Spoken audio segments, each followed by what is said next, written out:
है, आपस में जब रिएक्ट कर रहे हैं प्रोडक्ट मेरे को क्या मिलेगा, sodium solid plus 1/2 Cl2 gas. इस पॉइंट में किसी का कोई कंफ्यूजन? मेरा एक डाउट है। बोलिए क्या डाउट है भाई? सर एनसीईआरटी में एक लाइन है वो समझ में नहीं आया, लिखा है the reaction at anode with lower value of E not is preferred and therefore water should get oxidized in preference to Cl minus aqueous. However, on account of over potential of oxygen. Sir ये क्या? 5 minute थोड़ा सा रुको कि आज की class में ही अभी समझ में आ जाएगा, फिर डाउट क्लियर हो जाएगा आपका, है ना? आपको 5 मिनट के लिए वेट करना पड़ेगा, ठीक है? आज की क्लास में मैं वो क्लियर खत्म करके आऊंगा, या पहले बता ही दूं आपका डाउट? पहले आपका डाउट क्लियर कर दूं फिर ये टॉपिक को पढ़ाऊं कि पहले बता दूं? सर 5 मिनट बाद ही बता दीजिए। 5 मिनट बाद तो ये थ्योरेटिकल पॉइंट है, अभी मैं एक्सप्लेन कर दूंगा उसको, है ना? समझिएगा इस पॉइंट का मीनिंग क्या होता है। आपने जो एनसीईआरटी में लाइन पढ़ा है ना, वो कंडीशन तब अप्लाई करते हैं जब क्वेश्चन में ई नोट का वैल्यू गिवन नहीं रहे। क्या रहे भाई? हेलो, मेरा वॉइस क्लियर है? हाँ सर, हाँ सर। हाँ, अगर कहीं पे क्वेश्चन में ई नोट का वैल्यू अगर गिवन नहीं रहता है ना, इसको बोलते हैं प्रीफरेंशियल डिस्चार्ज थ्योरी। क्या बोलते हैं इसको? प्रीफरेंशियल डिस्चार्ज थ्योरी, है ना? प्रीफरेंशियल डिस्चार्ज थ्योरी जो है ना, वो इलेक्ट्रोकेमिकल सीरीज पे बेस्ड है। मैं आपके क्वेश्चन का आंसर बता दे रहा हूँ अभी, है ना? फिर अभी जब पढ़ाऊंगा तब भी आप देख लेना। तो ये जो फंडा लिखा हुआ ये प्रीफरेंशियल डिस्चार्ज थ्योरी के बेसिस पे है। तो अपन ने जो इलेक्ट्रोकेमिकल सीरीज लिखा था ना, तो देखना नीचे जो एनाइन थे ना, क्लोरीन, ब्रोमीन, आयोडीन, है ना? आयोडीन सबसे ऊपर था, देन उसके नीचे क्या मिला था? ब्रोमाइड, देन क्या मिला था? क्लोराइड, और सबसे लास्ट में मिला होगा फ्लोराइड। देखा भाई? हाँ सर। इलेक्ट्रोकेमिकल सीरीज में तो हम एक फंडा ये बना लेते हैं कि ये सब जो है ना भाई, H+ को आपने रेफरेंस माना था, है ना? रेफरेंस H+ का मीनिंग H2O है, H+ का मतलब H2O। तो इन सारे मेटल का जो रिएक्टिविटी है ना, हम ये बोल सकते हैं कि स्टैंडर्ड रिडक्शन पोटेंशियल, ये नॉन मेटल्स का आयोडाइड रहे, ब्रोमाइड रहे या क्लोराइड रहे, वो वाटर से नीचे आ रहा होगा। क्लियर है भाई? ये क्लियर है ना? हाँ सर। तो नीचे वाले सब्सटेंस के लिए मैंने बताया था कि एसओपी का वैल्यू बढ़ता है, एसआरपी का वैल्यू घटता है, ऐसा ही था ना फंडा? इलेक्ट्रोकेमिकल सीरीज जहां लिखाया हूँ देखिएगा, ऊपर मैंने कुछ एक पॉइंट लिखाए थे आपको, है ना? कि एट टॉप एसआरपी बढ़ेगा, एसओपी घटेगा, नीचे में एसओपी बढ़ेगा, एसआरपी घटेगा, यही था ना भाई? हाँ सर। तो हमें ऑक्सीडेशन देखना है कि भाई क्लोराइड और हाइड्रोक्साइड में कौन सा बेटर ऑक्सीडाइज हो पाएगा, है ना? तो जो हैलाइड आयन होते हैं ना, वो बेटर रिड्यूसिंग एजेंट की तरह एक्ट करते हैं। फ्लोराइड सबसे बेटर रिड्यूसिंग एजेंट था।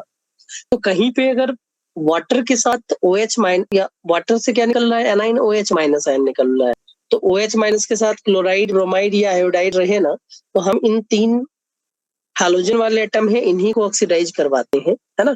और अगर ये 3 नहीं रहा, कुछ अदर नॉन मेटल्स के एलिमेंट्स रहे ना, तो उस केस में ऑलवेज OH- का ऑक्सीडाइज। सेम फंडा कैटाइन के लिए भी अप्लाई होगा। हाइड्रोजन H+ के नीचे जो कैटाइन है वो है, क्यों होगी आगे और पिटाई?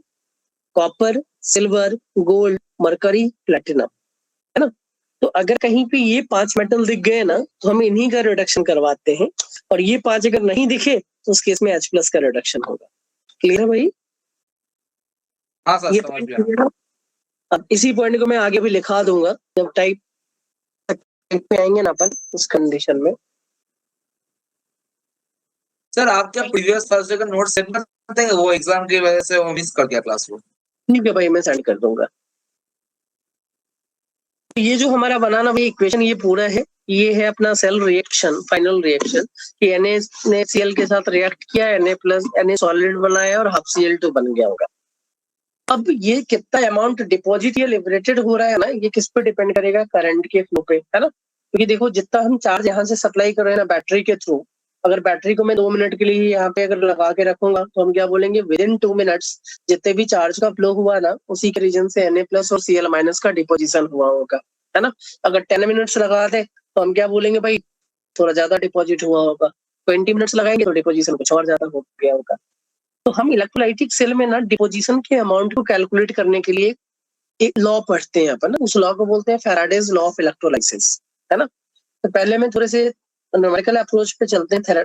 आफ्टर डेट में इसके फंडे को एक्सप्लेन करूंगा। जो मैंने आपने जो डाउट पूछा ना, वो इसके बाद मैं एक्सप्लेन कर दूंगा, है ना। अगर आज नहीं हुआ तो फिर सैटरडे को एक्सप्लेन कर दूंगा फिर से।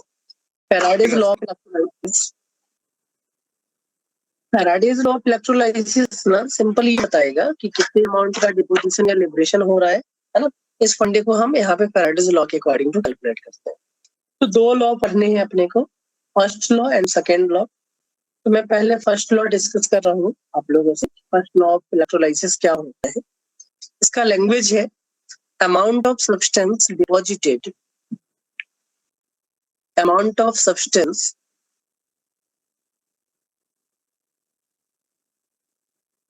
produced लिखते रहो directly, है ना। produced at anode or cathode, anode or cathode is directly proportional to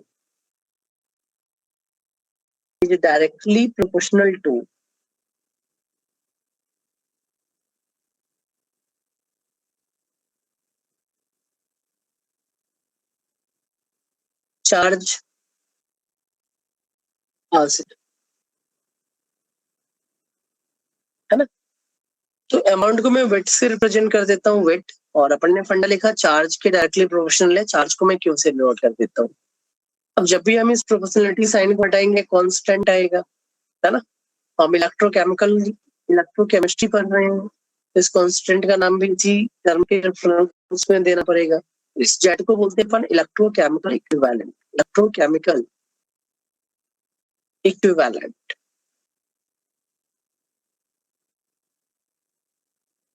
electrochemical equivalent, है ना। अब इस जेड को अगर हम डिफाइन करें ना कि भाई ये जेड होता क्या है, तो जेड का वैल्यू क्या आएगा, W by Q.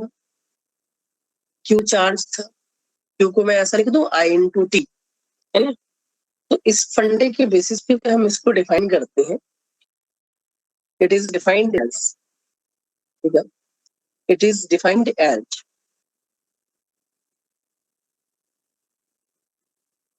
mass liberated or deposited. It is defined as mass liberated or deposited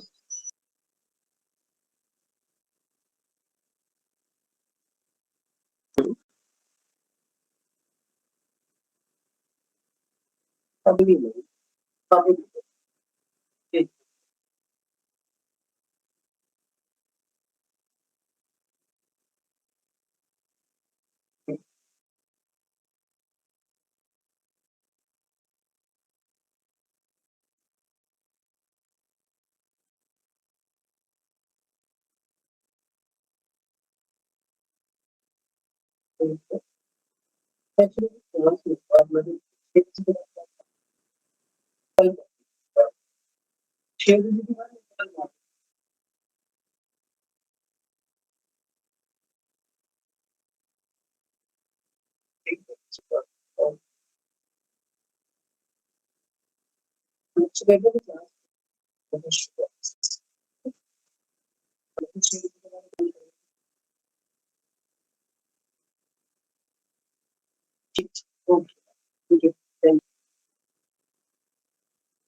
बच्चे मेरा वॉइस क्लियर है ना?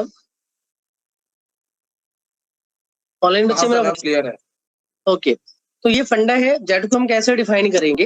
It is defined as mass liberated, है ना, और डिपॉजिटेड।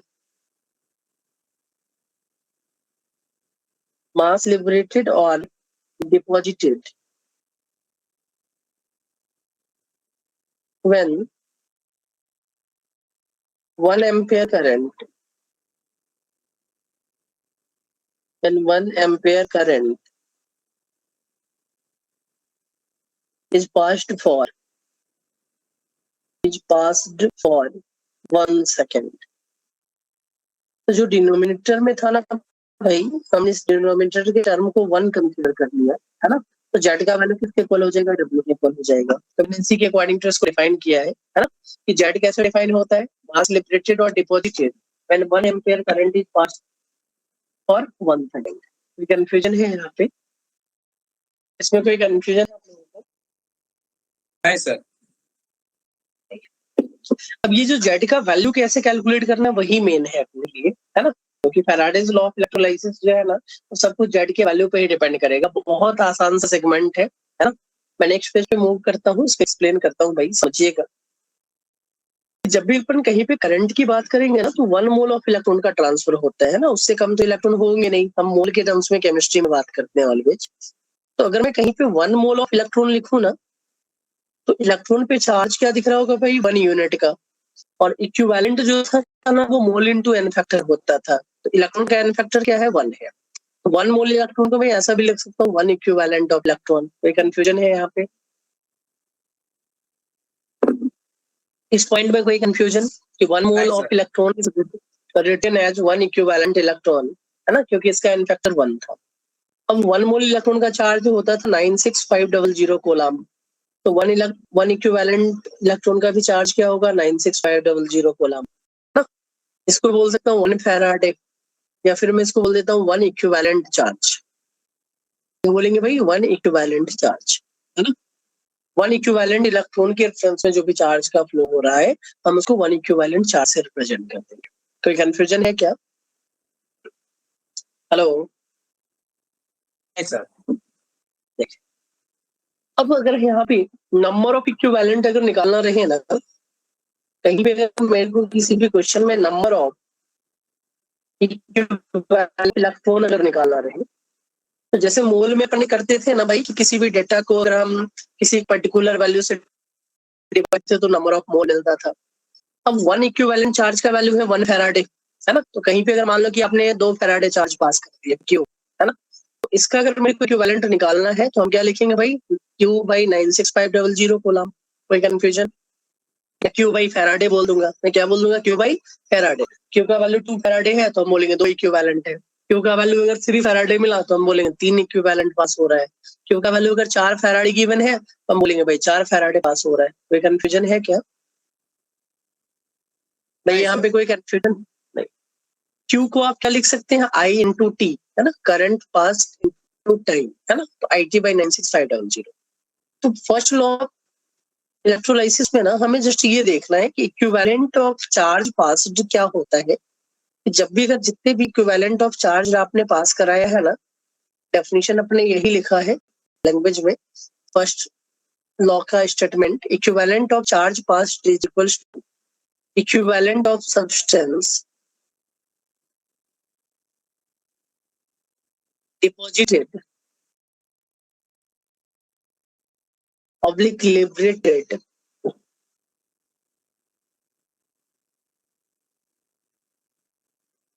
ना, at electrode है ना। तो हमें क्या करना पड़ता है ना, पूरे चैप्टर में, पूरे फंडे में, फर्स्ट लॉ में दोनों की इक्विवेलेंट को इक्वेट कर देना है। Equivalent mass is equals to equivalent charge का फंडा लगाएंगे, है ना।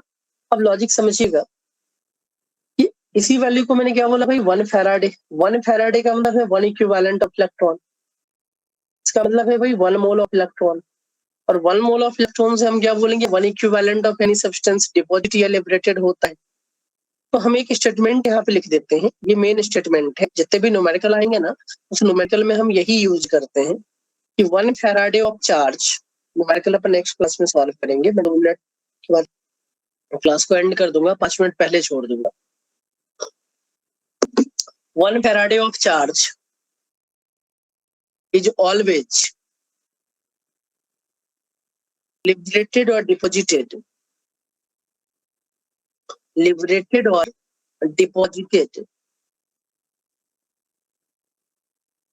1 equivalent of any substance, 1 equivalent of any substance at any electrode, at any electrode।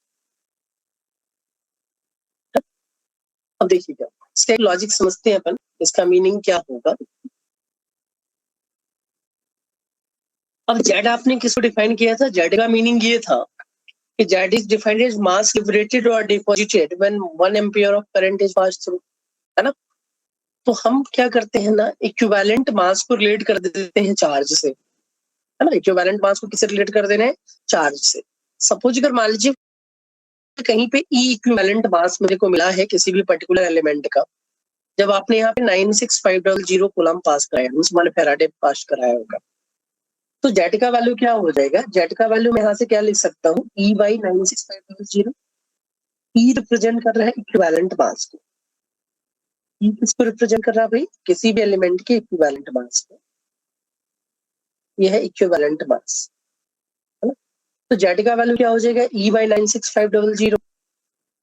अब अगर मेरे को वेट के टर्म्स में लिखना है ना, अगर मेरे को वेट के टर्म्स में लिखना है ना, तो वेट के टर्म्स में हम क्या लिख सकते हैं? समझिएगा कि वेट जो होता है ना, वेट बाई इक्विवेलेंट वेट, ये मैं लिख रहा हूँ इक्विवेलेंट ऑफ चार्ज। यह है equivalent of charge given weight by equivalent weight, मतलब इक्विवेलेंट बन जाएगा, है ना? और इधर मैं लिख दे रहा हूँ equivalent of charge, that will be 96 Q by 96500, जो फंडा अपन ने यहाँ पे लिखा था। Number of equivalent of electron Q by 96500, Q by 96500, ये है इक्विवेलेंट ऑफ चार्ज। और वेट बाई इक्विवेलेंट अगर लिखूं ना, इसका मतलब क्या हो जाएगा? ये इक्विवेलेंट ऑफ मास है, ये है इक्विवेलेंट ऑफ मास, यह है इक्विवेलेंट ऑफ चार्ज। एक सिंपल सा लॉजिक हम ये लगा देते हैं कि जितना इक्विवेलेंट ऑफ चार्ज हम पास कराएंगे उतनी इक्विवेलेंट ऑफ मास का जनरेशन हो जाएगा, है ना? तो यहाँ से अगर मेरे को W का वैल्यू निकालना रहे ना, वेट डिपॉजिटेड, तो वो वैल्यू क्या हो जाएगा? E into Q by 96500, E by E into Q by 96500। कोई कंफ्यूजन है क्या?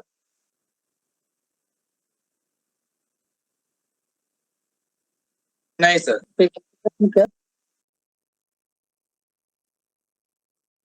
कोई कंफ्यूजन है यहाँ पे? तो फर्स्ट लॉ ऑफ फैराडे के जो भी क्वेश्चन आएंगे ना, अपन नेक्स्ट क्लास में करेंगे, अभी तो टाइम है नहीं, है ना? तो नेक्स्ट क्लास में ना अपन सैटरडे के क्लास में इलेक्ट्रोलाइटिक फिर कंप्लीट कर लेंगे, है ना?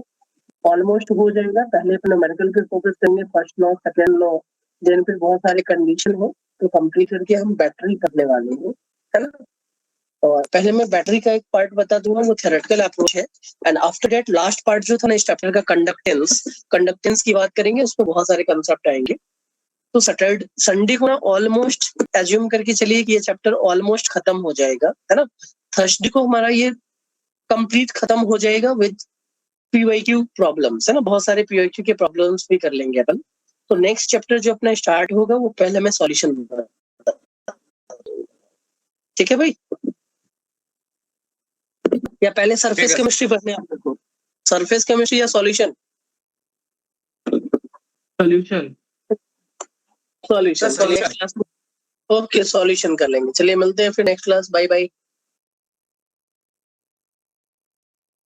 Bye sir. सर आप नोट सेंड कर दीजिएगा। ठीक भाई, मैं कर दूंगा।